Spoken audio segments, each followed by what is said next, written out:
Vasudeva Sutam Devam Kamsa-chanūramardanam Devaki Paramanandam Krishnam Vande Jagadguru.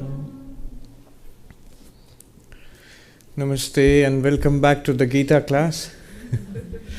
It's been interrupted quite a bit and I'm to blame for that. But be ready for more interruptions in store, mostly caused by my traveling. So we are studying the 13th chapter of the Bhagavad Gita, which is called the kṣhetra-kṣhetrajña-vibhaga yoga, the yoga of the field and the field knower. And it began, if you remember, a long time ago, with 6 questions. What is the field and what is the field knower? What is Prakriti and Purusha? What is Jnana and Genya? What it means is the field and the field knower, what is spirit and nature, and what is knowledge and what is to be known. Arjuna asks these 6 questions, and Sri Krishna is answering those questions. First he has talked about the field and the field knower, and then he talked about knowledge, what constitutes knowledge. But if you remember, he talked about the practices constituting knowledge. And then what is to be known, the ultimate reality, he talked about that too. And now he's talking about Prakriti and Purusha, which is nature. Prakriti is nature, this entire cosmos. And spirit, Purusha is spirit, consciousness, ultimate reality, whatever you call it, God. And he's talking about that now. We are in that section. This is towards the end of the 13th chapter of the Bhagavad Gita. And we are entering a particularly very interesting section now from the 26th verse. I believe we have done up to 25th verse last time. 25th verse, yes. So from the 26th verse onwards. You can repeat after me if you like. Yāvat sañjāyate kiñchit, yāvat sañjāyate kiñchit, sattvaṁ sthāvara-jaṅgamam, sattvaṁ sthāvara-jaṅgamam, kṣhetra-kṣhetrajña-sanyogāt, kṣhetra-kṣhetrajña-sanyogāt, tad-viddhi bharatarṣhabha, tad-viddhi bharatarṣhabha.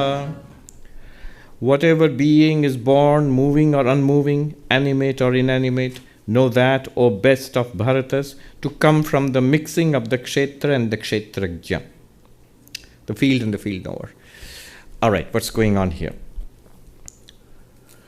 Now the section we are entering upon is knowledge of the ultimate reality. I can, in fact, put it in context. This particular commentator, whose book I'm reading right now, Sridhara Swami, who lived about 700 years ago, he wrote a very nice, simple commentary on the Bhagavad Gita called Subodhini. So the way he introduces this verse, he says, since we have already studied Karma Yoga in earlier chapters, we've studied Bhakti Yoga in earlier chapters, we have studied meditation, Raja Yoga in earlier chapters, and then he makes a very interesting point. He says, the self which is revealed by Jnana Yoga, who am I? The answer to that question. That is the purpose of all of these yogas. Since it is to arrive at the knowledge of who am I, that all these yogas have been taught. Now it is culminating in the final section of the 13th chapter, this discussion about the ultimate nature of the self. Let me read out this Sanskrit commentary of Sridhar Swami. It's interesting. It's also a little sectarian in the sense that it's very pro-Vedanta here. Sridhar Swami says, Tatra karma yogasya tritiya chaturtha panchameshu prapanchitatvat. Since karma yoga has already been discussed in detail in the 3rd, 4th and 5th chapters. Then, dhyanasya yogasya cha shashta-ashtamayoho prapanchitatvat. Since meditation has already been taught in the 6th and 8th chapters. Curiously, he does not mention bhakti, although we just discussed from the from the 7th chapter to the 12th chapter, bhakti was discussed primarily. So let's sort of take that into account also. Then he says, Dhyanadescha Sankhya Vivikta Atma Vishayatvat Sankhyam eva prapanchayan aha yāvat adhyaya samapti. Bold declaration. He says, Dhyanadescha Sankhya Vivikta Atma Vishayatvat. Since the point, the subject, what is being taught through meditation, through karma yoga, all these other practices, the purpose was to reach knowledge of the self. How he puts the knowledge of the self, the term he uses is Sankhya Vivikta Atma Vishaya. Atma Vishaya, the subject is the self. Subject is the subject. Here the subject is the subject. Who am I? This is the subject. This is what we are trying to learn. This is what is Krishna is trying to teach us. But what kind of subject? He says Sankhya Vivikta. The word Vivikta means separated. Separated. Analyzed. Discerned. That's the root from which the word Viveka comes, to separate two things which have been mixed up. From which the word Vivekananda, the name Vivekananda comes. To separate, to discern. That knowledge which allows us to discern who am I, the real I. So a lot is already packed in here. That means the implication is all our troubles are due to not knowing who am I. And the solution will be to know who am I. And how do you know who am I? By viveka, by discernment, by analysis, by inquiry. Inquiry into what? Into our own experience of ourselves. See, what has happened till now, it's going on till now, is that our own experience of ourselves is what we take as ourselves. What seems evident to us. Who am I? Well, it's quite evident. I am Swami Sarvapriyananda. What exactly do you mean by Swami Sarvapriyananda? I mean this guy. Here, this body, this person. And I have a life story. I have a biodata. I have an identity card. Better be real ID soon. Right now it's an unreal ID. I'm about to find out. I'm flying tomorrow. Let's see what happens.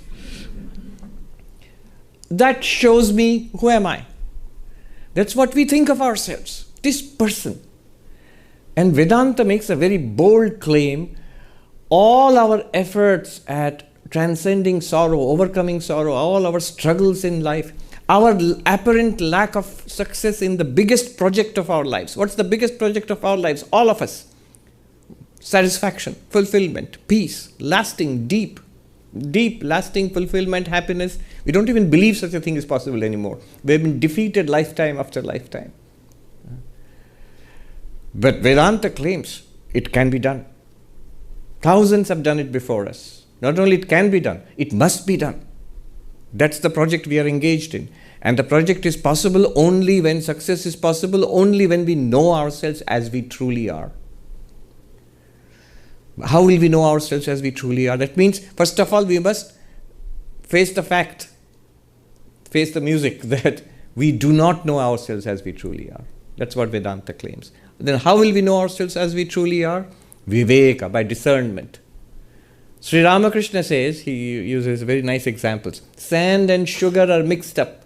The ant can separate the two. Milk and water are mixed up. The swan can separate the two. And in Bengali, Bali chini, পিঁপড়ে আলাদা করতে পারে, দুধে জলে মিশে আছে হাঁস আলাদা করতে পারে. Why I am switching to Bengali is the last part. The third example he gives cannot be translated. It's an untranslatable. He says in Bengali, golmale mal ache, golti bad diye malti lao. In Hindi you can sort of translate. Golmal means what? A mess, a problem, chaos. In the midst of chaos, in the midst of a mess, the truth is there. The reality is right there. You can't throw the whole thing, baby with the bathwater, you can't throw it away. The truth is right here. But you have to separate. So the way he puts it, he plays on words. He says, get rid of the gol and take the mal. Gol ko chhod ke mal le lo. So this separation, here it is called Sankhya Vivikta Atma. Vivikta Atma, the differentiated, the separated, the analyzed self, the discerned self. This process of discernment, this process of self and not self. Who am I? How do I know that? By knowing what I am not. What I earlier thought I was, this body, I come to know I am not this body. The body is there, but I am not literally this body. More so, this mind, this personality, which I think utterly I am this, that also, stunningly enough, I come to know I am not this. And discerned from this, being itself, awareness itself, this shining isness awareness. This I am. This is the process. We have been hearing about it ad nauseum in Vedanta classes. This process, this vidya, this knowledge is called Sankhya. Sankhya. In Gita, in Bhagavad Gita, when we continuously hear the word Sankhya, it actually refers to Jnana Yoga, the way of knowledge. It refers to what we call Vedanta. Only indirectly to today, when you hear the word Sankhya, it means a system of philosophy, which is the dualistic system of philosophy. But that's not what it means when Sri Krishna used the term Sankhya. He meant the knowledge of the self. And in this case, the Vedantic knowledge of the self. So, he says, since the purpose of teaching Karma Yoga was to ultimately realize who am I, since the purpose of teaching meditation in the earlier chapters was to know who am I, now finally, Sri Krishna, not finally, multiple times he has mentioned it earlier. So once again, let us say, Sri Krishna comes back to his favorite subject, who am I? What is the ultimate reality? So what is that? What Sri Krishna says here is, look around you, whatever you see around you and in yourself, what's going on here? And Sri Krishna gives an answer in terms of field and field knower. And he will use the word field and field knower, he'll use the word Purusha and Prakriti now interchangeably from now on. He says, whatever being is born, moving or unmoving, we can say living or non-living, whatever exists in this universe is a combination of two things, is a mixture of two things, is a synthesis of two things, is an error with two components. So one is the field, the other one is the field knower. One is consciousness, the other one is nature, material nature. Purusha, Prakriti. He says here, whatever you see around you, all entities, all beings, moving, unmoving, living, non-living, kṣhetra-kṣhetrajña-sanyogāt, they are born of the connection, the meeting, the combination of consciousness and matter, spirit and nature, of the field knower and the field. This is a general principle. But how are they combined? What do you mean by the combination of the field knower and the field? What is the field knower? We have already studied this. Pure consciousness. That's our real nature. We are beings of light. We are beings of awareness. Beings of spirit. That saying, I've repeated it many times, but worth hearing again. We think we are spirit, we are human beings in search of a spiritual experience. But the truth is that we are spiritual beings having a human experience. So this spiritual being which we are, this being of existence and awareness. And what is the field? What is nature? It is name and form and activity. It is matter. It is object. Since we are consciousness, whatever is an object is nature. Since we are the formless, whatever has name and form is nature. So it has name and form, it is objective, it has qualities, it has dynamism, activity, all of these things. And you are awareness, consciousness. You are existence itself. You are formless. You are beyond change. You are immortal. This combination of you and the not you, this combination of the field knower and the field, this combination of Purusha and Prakriti, self and not self, this gives rise to the universe. Look around you. This table, According to Vedanta, it is Brahman, existence, with a name and a form and an activity which we call table. In Sanskrit, Sat, existence, with a name and a form, this form, and a name, table, and an activity, you put stuff on it. You use it in a particular way. Then you have a table. So this entity called table, what is it made of? Two things. Brahman, existence, and Maya, Prakriti, the field. You can give many names to it, the not self. They are all name and form and activity. So two things together, existence on one side, name, form and activity on the other side. Look at living beings like us, conscious beings like us, sentient beings. What's going on here? Here also two things are there. Once you do the viveka, the analysis, you will be left by self and not self. And when we look at ourselves, we are a combination of the self and not self. We are a combination of the field and not field knower. The field knower is you, pure consciousness, when you do viveka. And what else is there in this being? It's not just pure consciousness. Then there would be no problem at all. It's pure consciousness plus. Plus. It is pure consciousness plus a mind and a sensory system and a body. Bodies are born, and you, the pure consciousness, encased in your mind with your samskaras from past lives, you come to be in these bodies which are born. And then we live our lives as long as this body lives. Then this body falls, but the mind, the encasing mind, the subtle body does not go away. It carries us to future lives, propelled by our past karma. This is what's going on. Who is being carried? Who is the passenger? Who's been taken for a ride, literally and metaphorically? It's consciousness, the field knower. So, it is consciousness plus. This plus comes from the field. The consciousness is the knower of the field. It is I am plus. I am, just the bare I am, plus something else. Plus this mind and its memories and this body, then I am Sarvapriyananda. It's already a combination according to... we didn't know that. I thought I am Sarvapriyananda is one thing. He says no, there are two things here. All of us.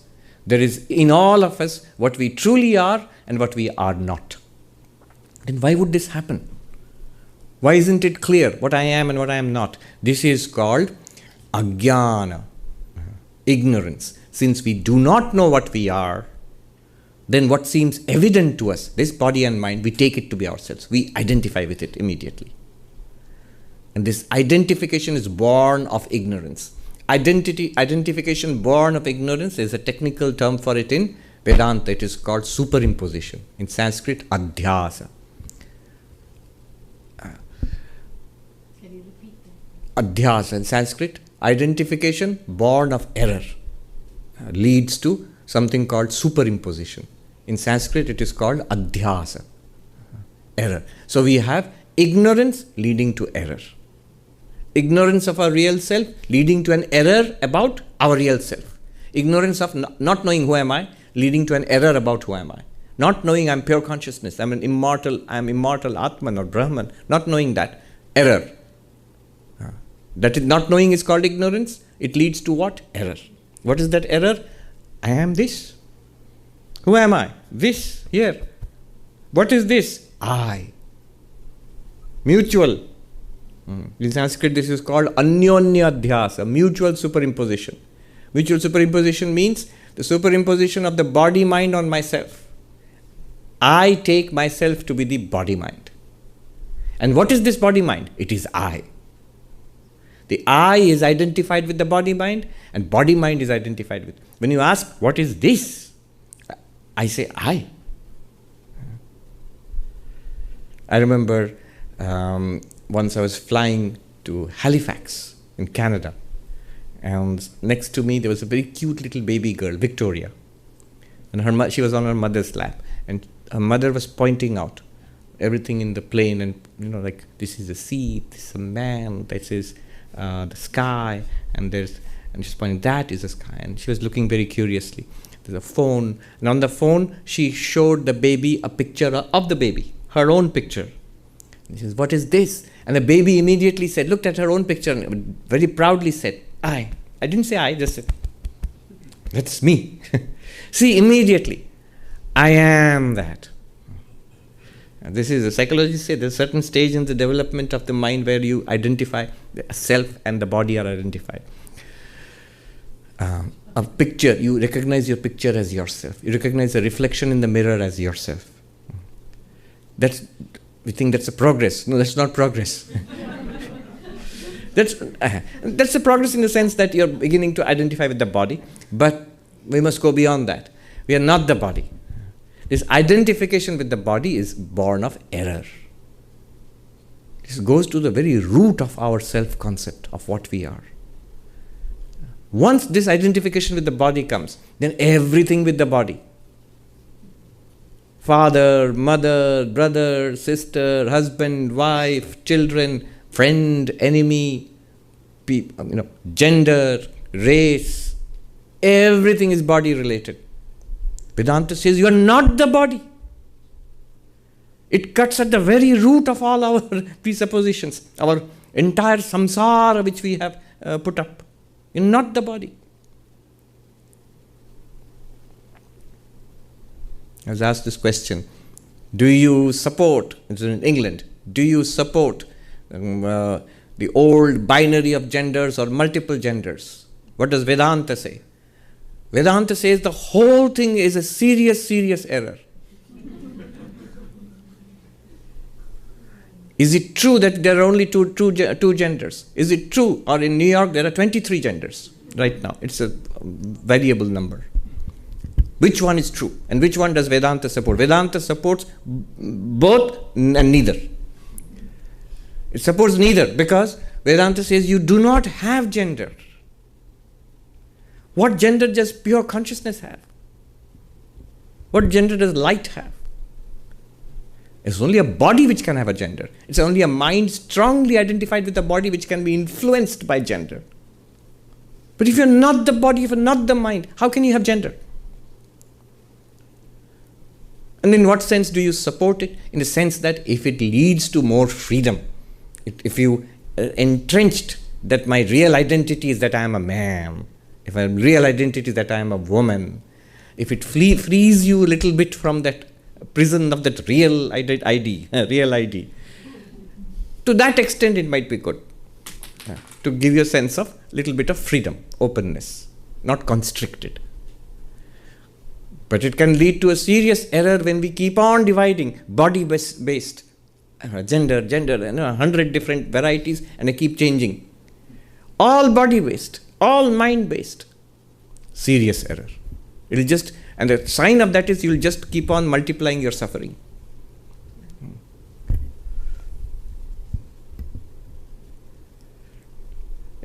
We had a Swami here from Dublin. I remember in the Q&A, he gave a very nice answer. Somebody asked him, can I hold on to a little bit of this body-mind identity, a little bit of it? And he says, all right, but that will mean a little bit of suffering.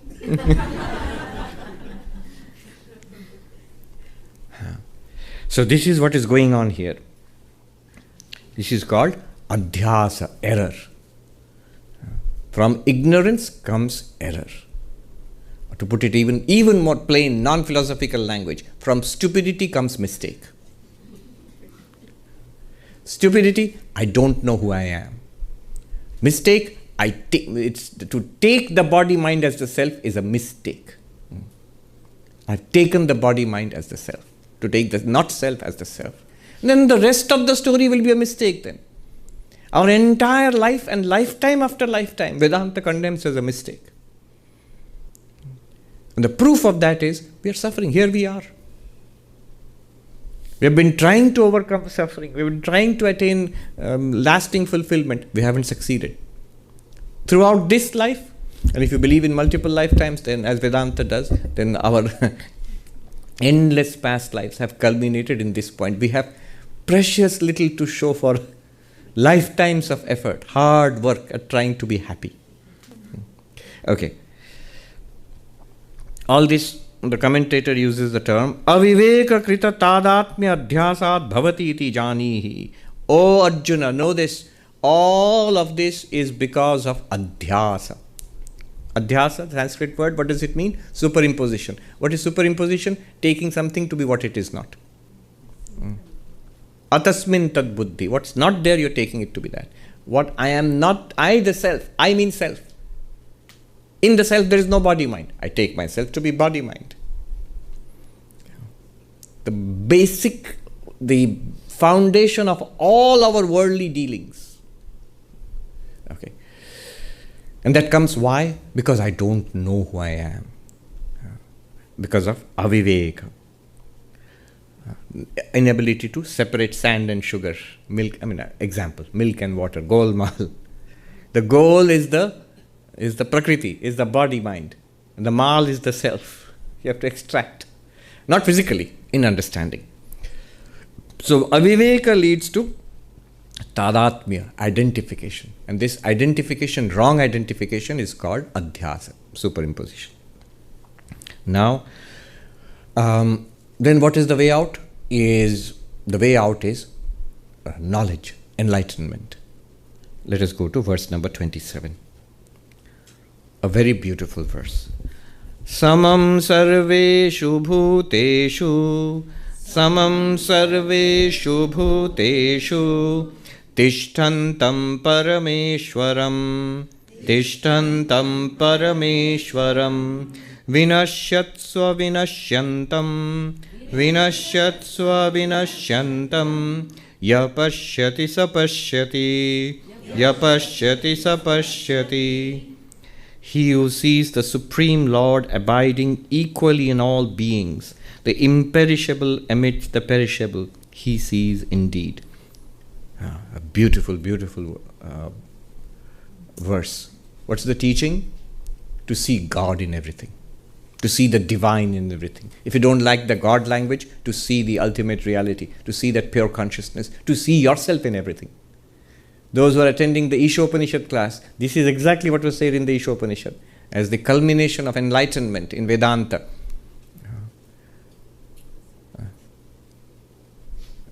That sarva bhūteṣhu chātmānam, sarva bhūtāni chātmani. He says that tatona vijugupsati. One does not hate anymore. One does not reject anymore. One does not have any kind of ill will towards anybody anymore. When one sees the all beings in the self and the self in all beings. And then yasmin sarvani bhutani atmaiva bhūt vijanata. When at the moment of enlightenment, at that moment, what happens? All beings become the self. You are all me, I. And every one of us can say that. At the moment of enlightenment, you will feel all of them are I. I am all of them. And they are all I. That oneness is established. Then what will happen? Tatra komoha kashoka ekatvam anupashyata. For the one who sees this oneness, that enlightened one who sees this oneness, actually experiences it, not understands it, not believes in it. If you understand it, believe in it, that's great. But it's not the full-blown realization, enlightenment. Once you have this enlightenment, where is sorrow for such a one? Where is delusion for such a one? It's exactly an answer to this. The problem is set up in the 26th verse by Krishna, that because of the identification. Why the identification? Because of error.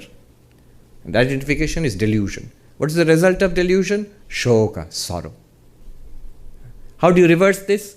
How do you remove sorrow? By removing delusion. How do you remove delusion? By getting the knowledge of who am I. What will be the knowledge like? What will be like to be enlightened? You will realize all beings as yourself. Here he puts it in this way. He says, in all beings you will see the same divine reality. Samam sarveṣhu bhūteṣhu, equally, sarveṣhu bhūteṣhu, in all beings, without exception. Tiṣhṭhantaṁ, established right there. Parameśhvaram, the divine, God, the ultimate reality, whatever you call it. What's the distinction? Vinaśhyatsv, in all the perishable, in all the transient, all things die. Vivekananda says, death comes for us all. Kings die and paupers die, the learned die and the ignorant die. Sinners die and saints die. Death comes for us all in the end. But yet, This is common sense. This is, everybody knows this, common knowledge. We choose not to see it, but it's there. Then how can religion help us? How can spirituality help us? What new thing is it telling us? It's saying that right there in what dies is the immortal. Is the reality, the essence which does not die. Which has been, which is, and which shall be. Vinaśhyatsv avinaśhyantaṁ. You can come to see it. It's not a question of belief. It's good to believe these things, but it's not a question of belief. You must come to see it for yourself. He says, paśhyati, the one who sees. Paśhyati, that he really sees. The rest of us are not seeing. It's because we do not see, we suffer. Not seeing, ignorance. Result of ignorance, delusion. I am the body-mind. What have I done? I've done something terrible. I have caught hold of prakriti, nature, the field. Why is it wrong? The problem is I've caught hold of something which will die, which will change, which will go away. What's wrong with it? I don't want it to go away. I want it to continue. I know it's stupid to put it that way. I know everybody dies, everybody knows that, and yet we don't accept it. Things change, time passes. People die or go away. Relationships emerge, relationships fade away. The world changes. Day and night come and go.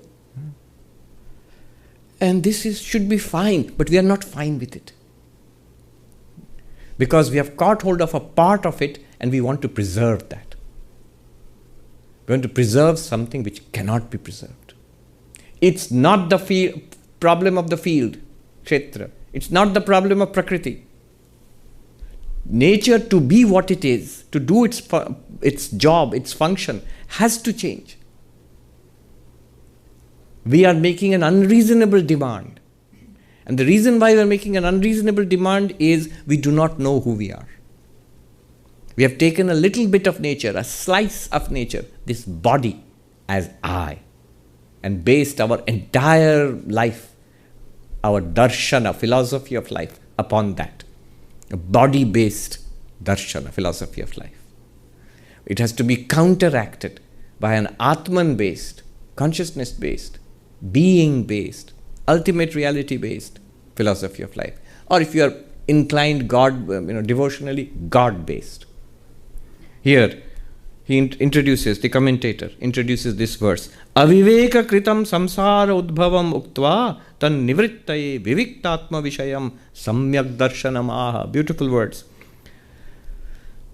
This samsara which is going on and which I have come to realize it's not a very nice place. Certainly it's not a very safe place. It's not a very safe place. We can get terrible knocks and kicks and blows suddenly. It's not sudden, but we are blind. The old Indian story is there of the man whom the messenger of death came. It's time, let us go. He said, time? But what do you mean? I have to settle my affairs. It's not my time. And you didn't give me any warning. Before boarding, pre-boarding should be there. Announcement should be there. The flight has come, board it now. You give warning. Well, you got warning. What warning? I didn't get any warning. You got warning. The day you found out your first grey hairs, that was a warning. The day you had to put on glasses, can't see properly, that was a warning.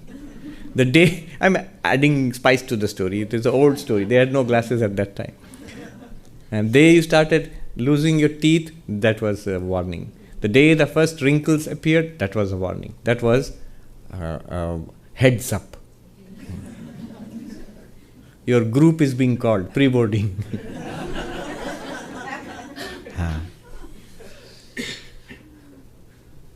So we have caught hold of something which is changing dramatically and we expect it not to change.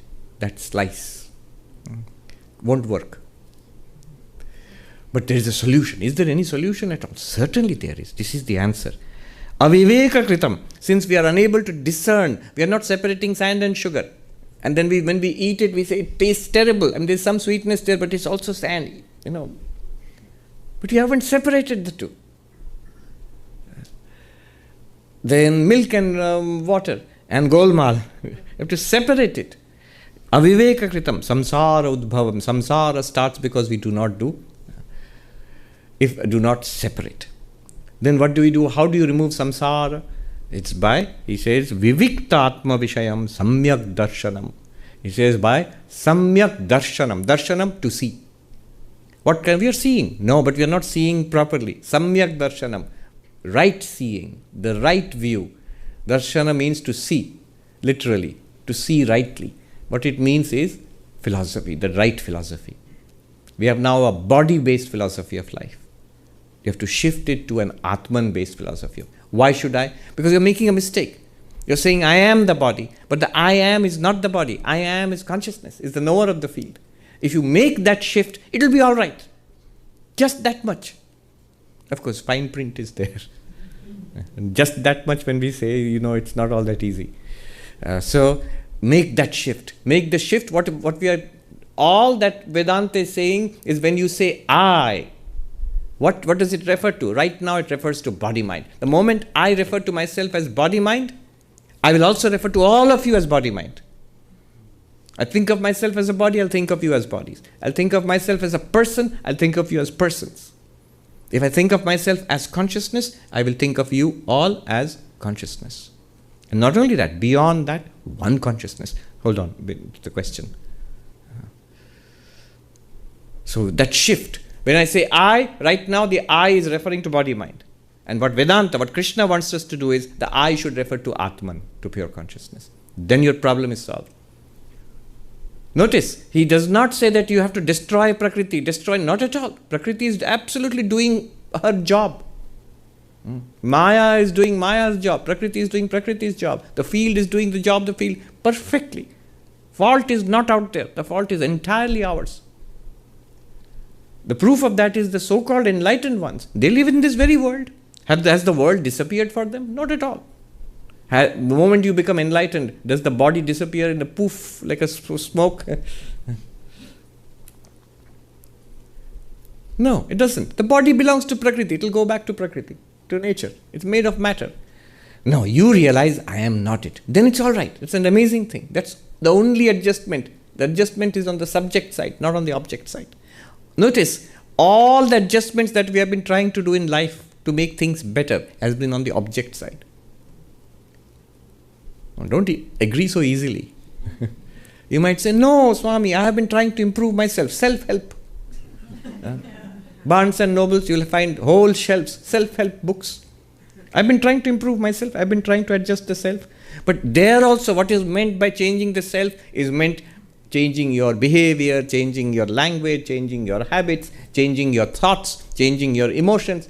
They are all object, object, object. We have done Vedanta, this is called Viveka. Anything that you are aware of is an object. Are you aware of your language? Yes, it's an object. Are you aware of the body? Object. Are you aware of your thoughts? Object. The whole self-help section in Barnes and Nobles is object adjustment. Vedanta is saying, no, that will not work. What we need is changing the reference of the subject, the answer, the ultimate secret. Vivekananda calls it an open secret. It's available right now to realize who I am. And this realization of who I am, not body, aham brahmasmi, I am Brahman, I am pure consciousness. Sri Ramakrishna says, shifting the I from the unripe ego to the ripe ego. The unripe ego says, I am body, mind, I am this person, this is my nephew, this is my niece, I'm quoting Sri Ramakrishna.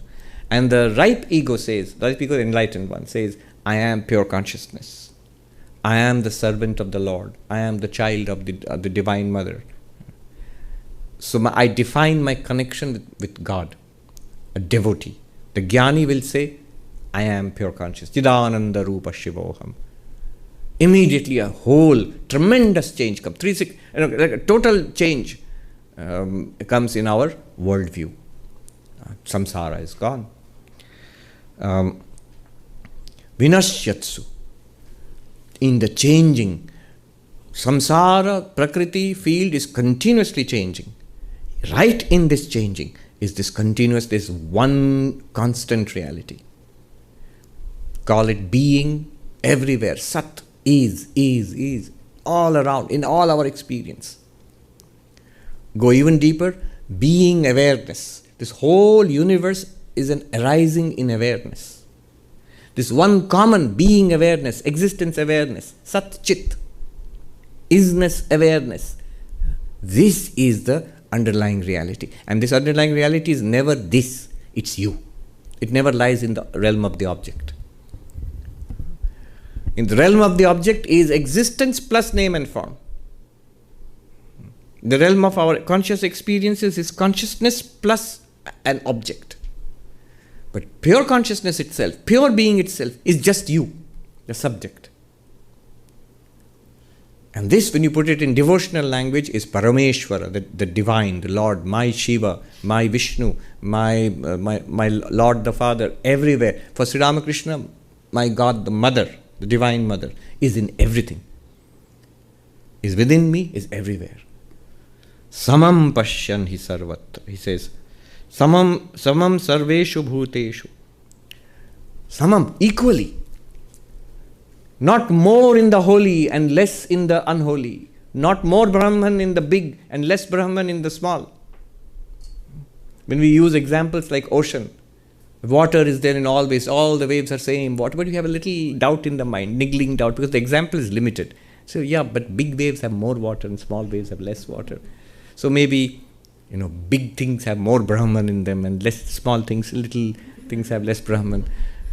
Maybe an enlightened person has more Brahman in him or her, and an ordinary guy like me has a little less Brahman in me.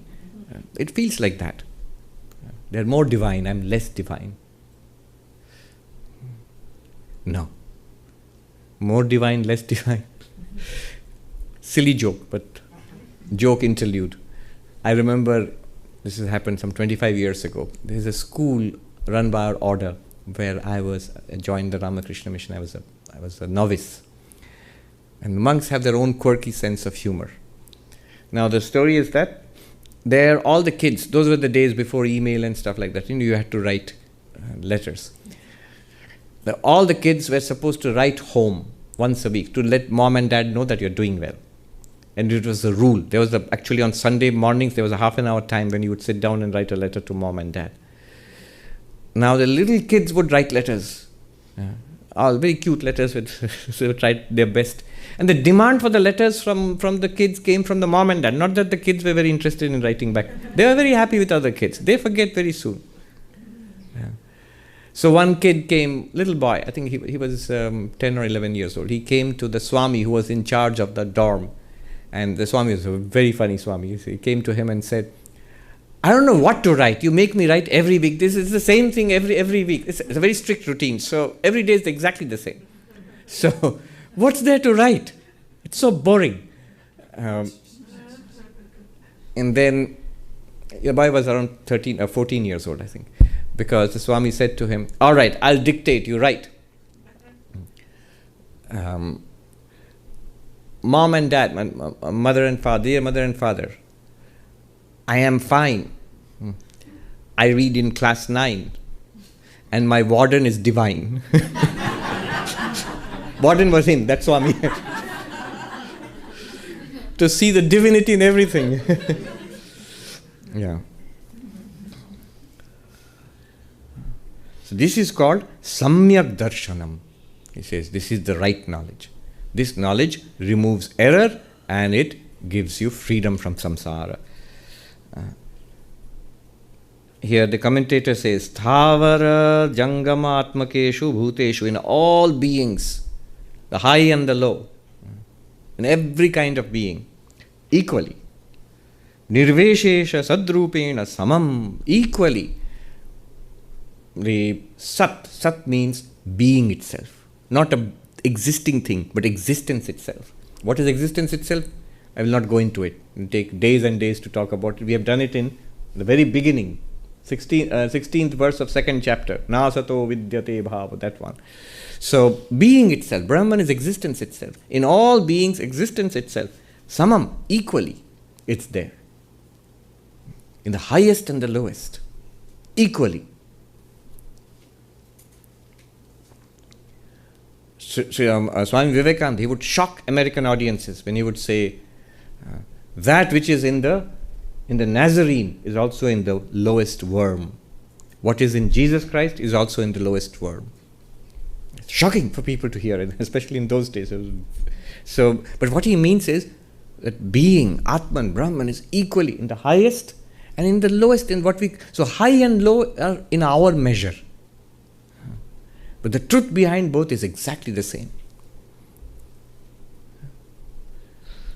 Imagine for a moment our dreams.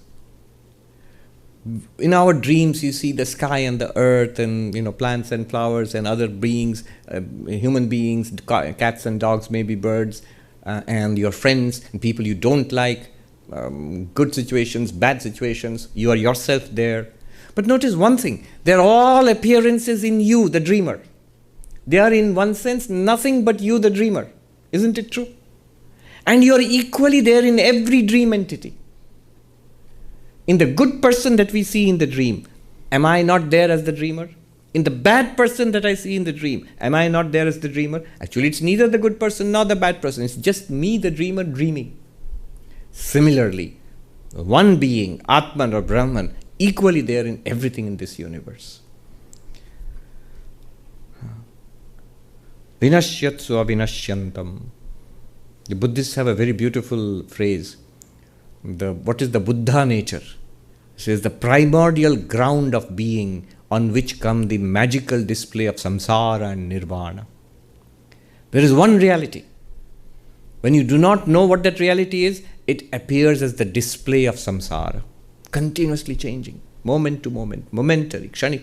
Buddha said, anityam, anityam, sarvam anityam, impermanent, impermanent, all is impermanent. Not just impermanent, kshanikam, kshanikam, sarvam kshanikam. Momentary, momentary, all is momentary. Not just momentary. Shunyam, shunyam, sarvam shunyam. Empty, empty, all is empty.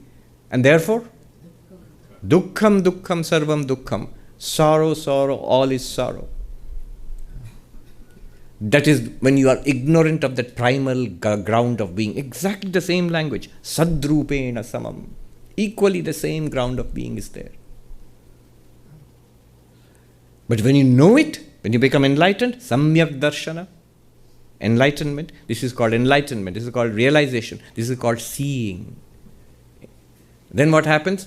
That same thing appears as nirvana, according to the Buddhists. And here he says, that same thing will appear as moksha, freedom. Ya paśhyati, sa paśhyati. So samyak paśhyati, nanya, nobody else. The ones who do not have this knowledge, they do not see truly, they see wrongly.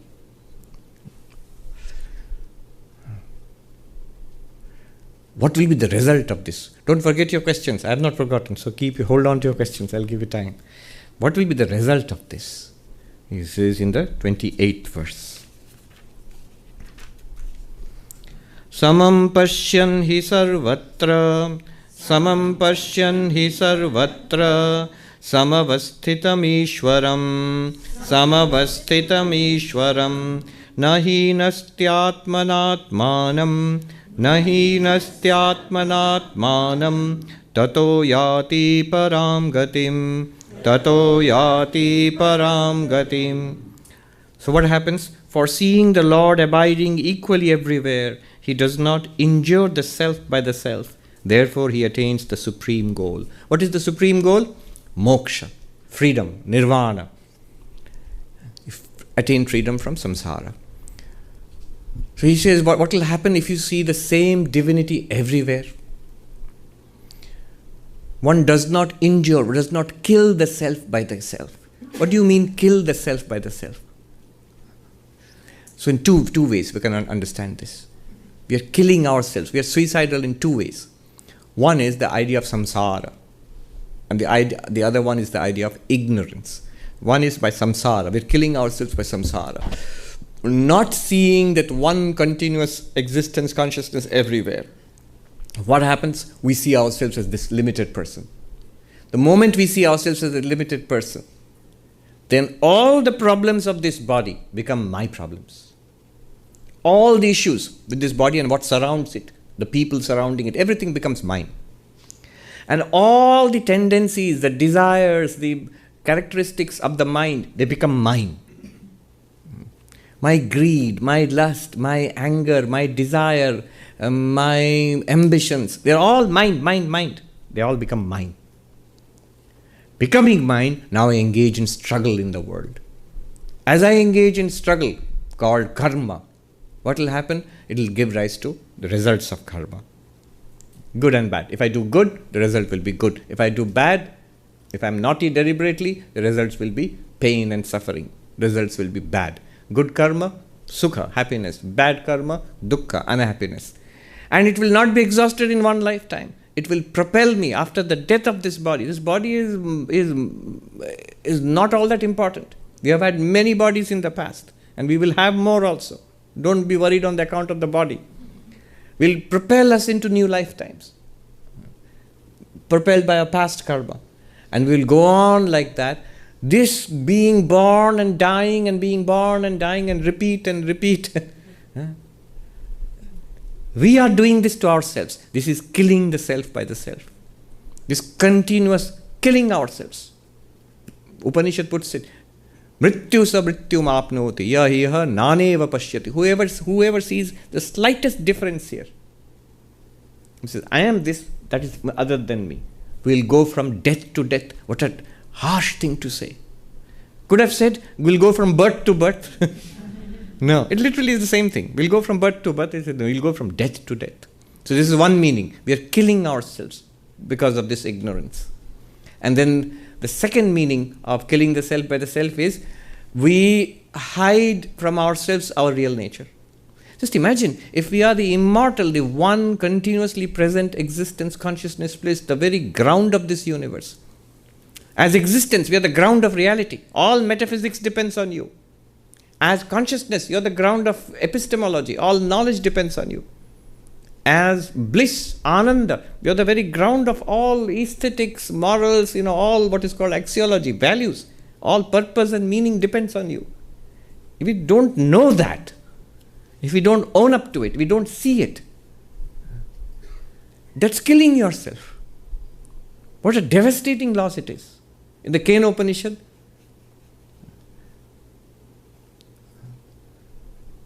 Yached avedit atha satyam asti, noched iha vedit mahati vinashti.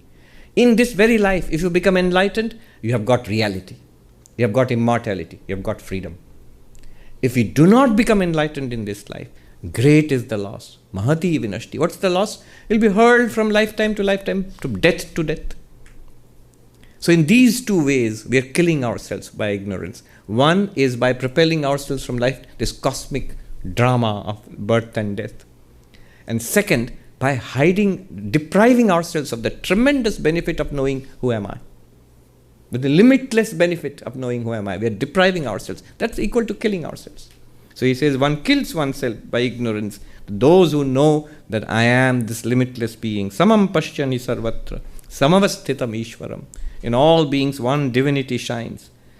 Then we will free ourselves from this terrible trap we are in of killing ourselves again and again. Why blame the poor person who commits suicide? Huh? It's a punishable offense if you survive. That's the only crime. If you fail, you're punished. In one sense, Vedanta is saying we are guilty of that offense, all of us. The very fact that we are born, we have killed ourselves thousands of times. And in the sense, not directly, but we are responsible for this cycle of birth and death. And the second one is by ignorance. Tato yāti param gatim. The knowledge will take us to the highest result, highest goal. What is the highest goal? Moksha. I think here he says, Tato tatascha param gatim moksham prapnoti. Attains moksha, nirvana, freedom, salvation, whatever you call it. Alright, now we'll take some questions. You have a microphone? We'll start here. Rama. We have to be aggressive about raising your hand. Yes. Can you go to the lady there? I hope I can ask this. Yes, speak, try. So I hope I can ask this question more clearly. So when you say, the ignorant lives because the ignorant person is identified with his body, and therefore all his work and everything is related to that. Yes. The enlightened one understands their real nature, so how they see this whole world, nature experience will be completely different. Yes. But in a previous time, you said that to see the divine in everyone, like fake it until you make it kind of statement. If you live like that, like if I'm ignorant but I pretend or tell myself everybody is divine, it takes away the actual, the experience of living to some degree, because you're constantly living in a certain imaginative way. True. All self development, all progress depends upon that little bit of play acting. Whenever you say, I'm trying to better myself, we're trying to be what we are not yet, right now. Now, is it wrong? One philosopher, he said to me, therefore, all betterment, all struggle to be a better person is hypocrisy, because you are acting at what you are not. And he says, that is the blessed hypocrisy. You have to do it. Nobody is static. And even if you don't want to do it, you'll do it. We're all trying to be better. There's no doubt about it. Will you miss out the experience of living? Or learning from it. Or learning from it? I think this is the best form of learning. You will not miss out the experience of living. Don't worry. Nature, Prakriti will not spare you. The field will not spare you. Maya will not spare you. This is the school in which until you graduate, you will be put through school. Sri Ramakrishna used the example. He is the hospital example. He said, they will not discharge you until you are cured. So if we are fooling ourselves, if we are doing spiritual bypassing, thinking all is God, it's all well, life will give so many blows that either you will give up that, or you will hold on to it even more strongly, and it will become a genuine realization. Yeah. Well, it's an excellent practice. Excellent practice. The Bhagavatam, Srimad Bhagavatam, there Krishna says that I don't know if Krishna said it or in some other section of the Bhagavatam, it is said, those who only worship the image in the temple and do not worship the Lord in the hearts of all sentient beings, he says, it's like pouring oblations into ashes. So you have to think of the Vedic fire sacrifice, where a fire would be lit and the priest would pour oblations, offerings into the fire. That was the process. But suppose the fire has been blown out, just ashes are left, and the priest goes on pouring oblations into that. And the Bhagavatam, such a devotional text, it says that those who worship the Lord only in images in temples and not in the Lord existing in the hearts of all sentient beings, they are like people who are pouring oblations into ashes. Another place, even more dramatic, in the Bhagavatam it says, those who bring forth wonderful offerings to the temple and yet are cruel to their fellow sentient beings. They use a very interesting term, Bhagavatam, bhinna darshinaha, those who see difference. The Lord is displeased with them, it says. Those who see difference. Try it as a philosophy of life. It takes strength. It immediately demands that we become a bigger person. It will stretch us immediately. But it's very, very good. And it's excellent for interpersonal relations, for harmony at home, harmony in the workplace, everywhere. So you take the onus upon yourself. Who's next?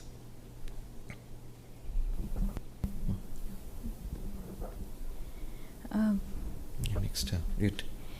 In the light of the explanation that you gave in the beginning of the class about ignorance leading to error, it follows that the pleasure and pain that we experience from object experiences, the petty pleasures and pains, they are a direct result of the ignorance. Yes.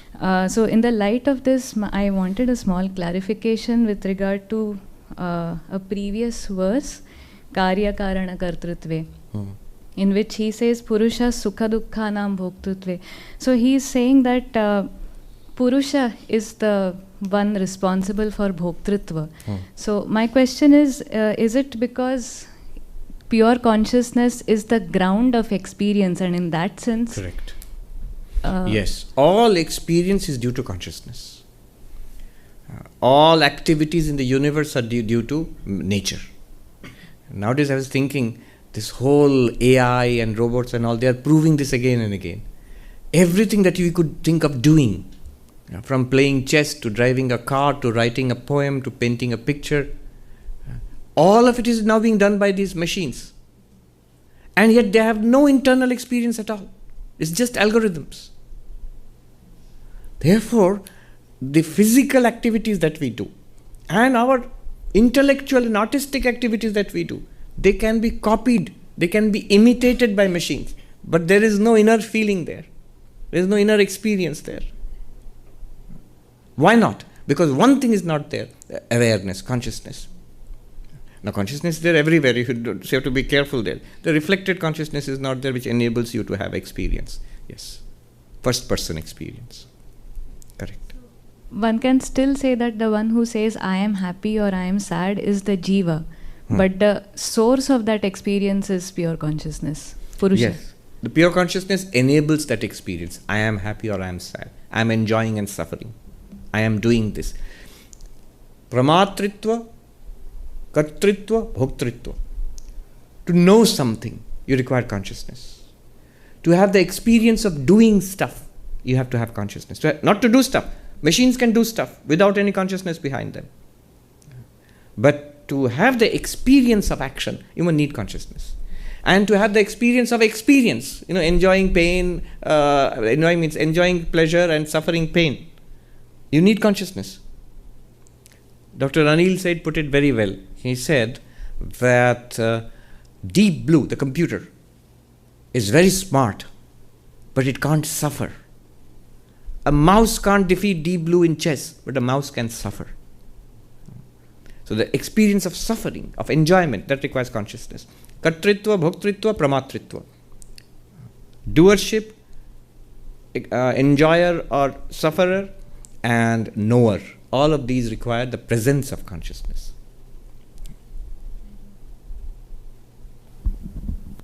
Who's next after the lady? Raise your hand aggressively.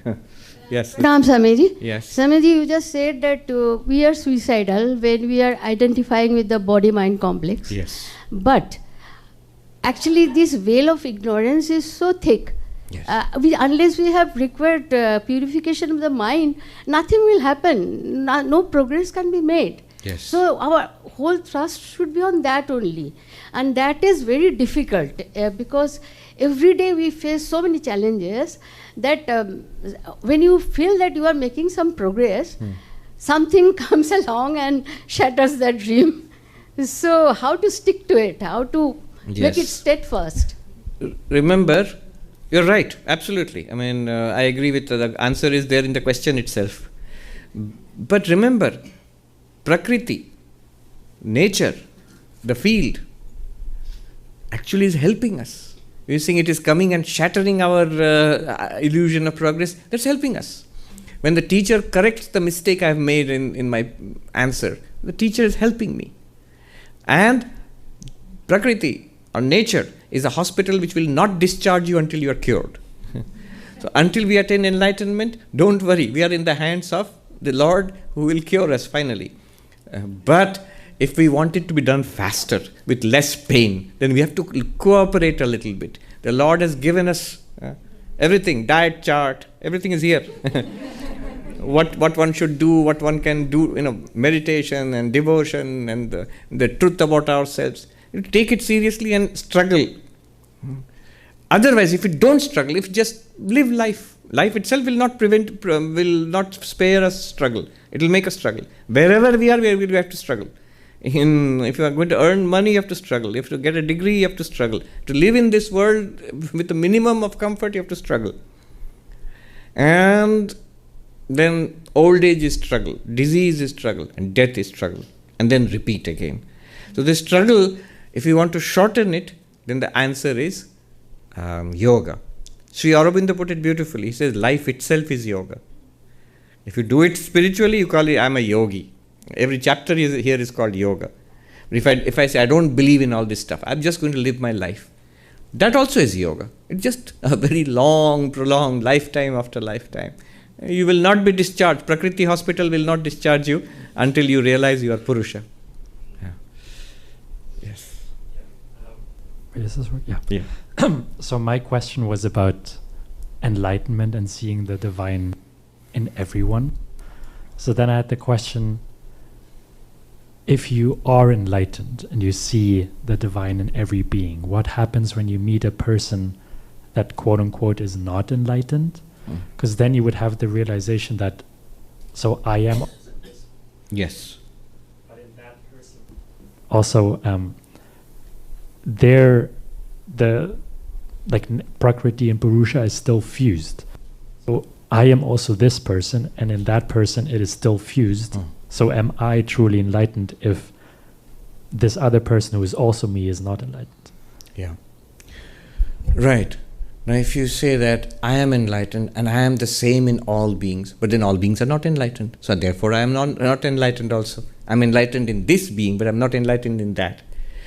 But what you will realize, when one realizes when one is enlightened, the enlightened one never says, I am enlightened. That's not the form of enlightenment. The enlightened one realizes, I am Brahman. Whether the being is enlightened or not, that's at the level of the mind. The mind also belongs to the field, belongs to nature. In this body mind, the mirror provided by nature has been polished clear and you see your own face. Aha, I am this. But I am this in all beings. And that's all we know. The fact that I am enlightened here and I am not enlightened there is of secondary importance to the enlightened one. To the one who's there, it's of terrible importance. But the enlightened one knows it's fine. I am fine here, I am fine there also. There I am being silly. But I am fine there also. Only thing is, from that perspective, the suffering is too much. And then you can help that person towards enlightenment. That's why the enlightened one will never say, I am a knower of Brahman, I am enlightened. No, the enlightened one will say that I am Brahman, not a knower of Brahman. And therefore the problem is resolved. I am Brahman everywhere. As Brahman, there is no problem at all. As the living beings, there is a problem. As long as unenlightened, there is a problem. When you are enlightened, then your task becomes to help others.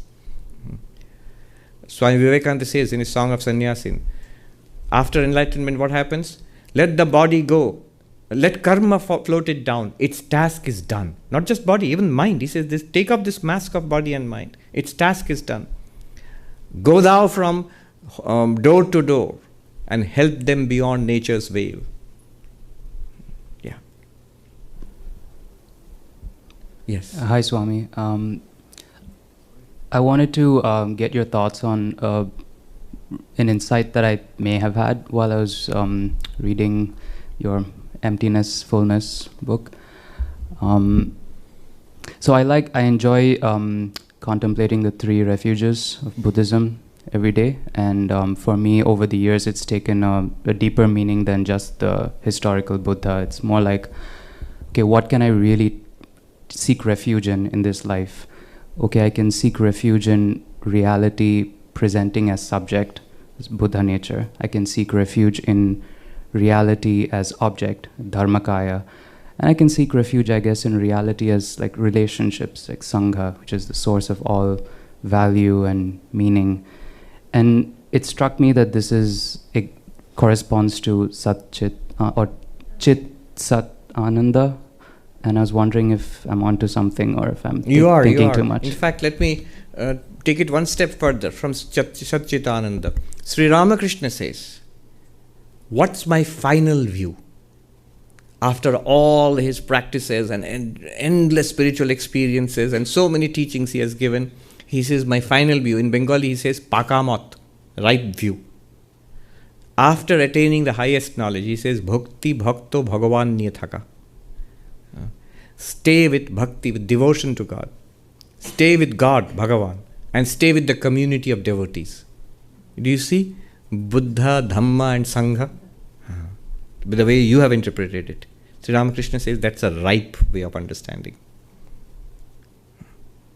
Someone might say, I am Brahman. Just now it was told to us. Samyak darshan, the one who sees the oneness in all beings. That's it, finished, nothing more. No. There's a beautiful saying. When you have reached the top of the mountain, your journey is only half complete. You have to come down again. You have to come down again. Yesterday someone died on Everest. Two persons died actually on Everest top. You have to come down again on the other side of the mountain. When you come down, what's there for you? The Buddha, the Dhamma and the Sangha. Bhagavan, Bhakti and Bhakto. So beautiful. It starts off with the Buddha, Dhamma and Sangha. Leads to Bodhi. It will give you enlightenment. Then the rest of your life, of this person, again the Buddha, Dhamma and Sangha. Good. Very good way of putting it. It's a new perspective. Yes. And we'll go straight to the end after that and we'll wrap up. Namaste, Swamiji. Yeah. I have a quick question regarding the experience of acceptance of transient. Acceptance of? Transient. Anything that is transient. Transient, yes. Especially related to loss in particular, because that's what leads to suffering. Yes. So, the experience of just feeling it, I would like it to be, to observe it, see it happening just as an observer. But it seems like in order to enforce it, because now I am in the Vedanta class and I know that this is transient, so enforcing that requires effort. Enforcing what? Enforcing the knowing that it is transient, yes. that I'm wrongly identifying myself with certain things. Yes. That requires extra effort. It's almost like cutting things with swords. It's not very pleasant.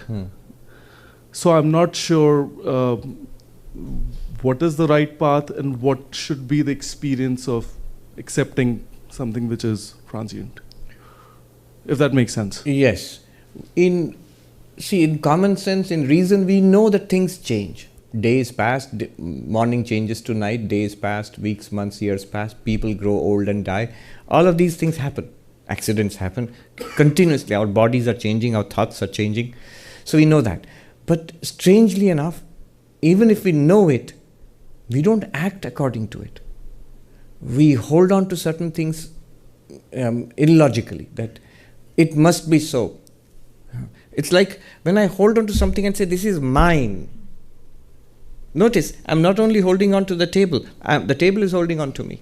Now, I can't go forward. If I go, I'll be dragging the table with me, or the table will drag me with it. So when we grasp onto things, they will pull us along. Sri Ramakrishna gave the example of the bear who was being swept away. So there is the people in the flood tide. They are watching things being swept away on the flood waters. And one person saw a very expensive rug, he thought, being swept away in the flood waters. He said, why should it be wasted? And he jumped. He was a good swimmer. He swam and he grabbed hold of the rug. It wasn't a rug, it was a bear. And the bear, of course, bear hug, it grabbed hold. And they were both being swept away. And the people on the bank, they shouted, let go of the rug. You'll drown. And he said, I have let go of the rug. The rug isn't letting go of me. This is what happens. That's why it becomes painful. When I say I have to strongly enforce that this will change, this will pass, I don't want to anymore. Because now, even when I want to let go, I discover to my horror, it is not letting go of me. I have dug myself so deep into it, it's not easy to dig myself out of it. Therefore, all these yogas come in. Karma yoga, where I expand myself by not thinking so much about myself, but about others. Service. Bhakti yoga, to catch hold of the divine with love. See, I have caught hold of the changing world with attachment, with desire. You replace that desire with the love of the divine. If you love the divine is always available to you. Then yoga, meditation, stillness of the mind. Attachment and restless mind always go together. If you still the mind, quieten the mind, you will feel the bonds of attachment loosening. There's a great secret there. That concentration of mind, stillness of mind, focus is actually a spiritual practice in whatever way. And of course, the ultimate truth through Jnana Yoga, that it shows you are not any of this. So, straightforward answer to you, it is unpleasant because because of the particular hole we have dug ourselves into. Coming out of that hole is not pleasant. But we must. Otherwise, we will suffer terribly. Vivekananda says, give, for it shall be taken from you. He says, another place he says, give, and never look back. Whoever looks back, his ocean dwindles to a drop. It is sweeping, it is flowing through us. So let it go. Let it come, let it be, let it go. That's the way it works. That beautiful poem, what is that? The Tiger and Burning Brides. Who was that? William Blake. William Blake's that other one, to see eternity in an hour, an infinity in a grain of sand, to hold infinity in the palm of your hand, and to see eternity in an hour. And then he says, he who holds on, I've forgotten the words, he holds on to the something that is passing, he kills the winged life. Winged life, the bird, he kills the winged life. But he who kisses the joy as it flies lives in eternity's sunrise. So instead of trying to hold on to it, it will not stay. None of it will stay. Swami Vivekananda says the ideal of the monk, the world, by the world forgotten and the world forgetting. Notice, by the world forgotten, the world forgets us immediately, just like that. It passes and changes. We tend to let go of the world more slowly. By the world forgotten and the world forgetting. But that's possible only when you hold on to something higher than this. You can't hold on to a vacuum. All right, last question. We'll end with that. The lady at the very back.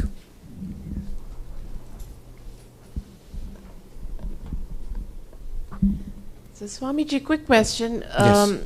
When the body dies, the mind goes with the soul, right? Yes. I mean, so is the mind immortal? Like, is it always there? Like, it's coming and going even when you are enlightened? Yes. So it's not immortal in the sense that it does not die, because it undergoes the experience of being born and dying. When the body is born, the mind experiences birth, because it experiences birth in a body. It becomes embodied. And when that particular body dies, that mind, by mind I mean the person, basically. The technical word is sukshma sharira, subtle body. So the soul, the Atman, encased in that subtle body, it experiences death. So in that sense, the subtle body of the mind is not immortal. It actually is mortal in the sense it experiences birth and death continuously. But it does not exist forever. It exists for a much, much longer period of time than the physical body. It exists through multiple lifetimes. But upon enlightenment, even the mind is dissolved. And one lives as one's infinite being, as Atman or Brahman. One goes on, one exists as that. No longer constricted between one mind and one body. Thank you. Thank you so much. Upon enlightenment. Until enlightenment, we keep changing bodies, but the mind continues from body to body to body. Thank you. Thank you. Om Shanti Shanti Shanti Harihi Om Tat Sat Shri Ram Krishna Arpanamastu.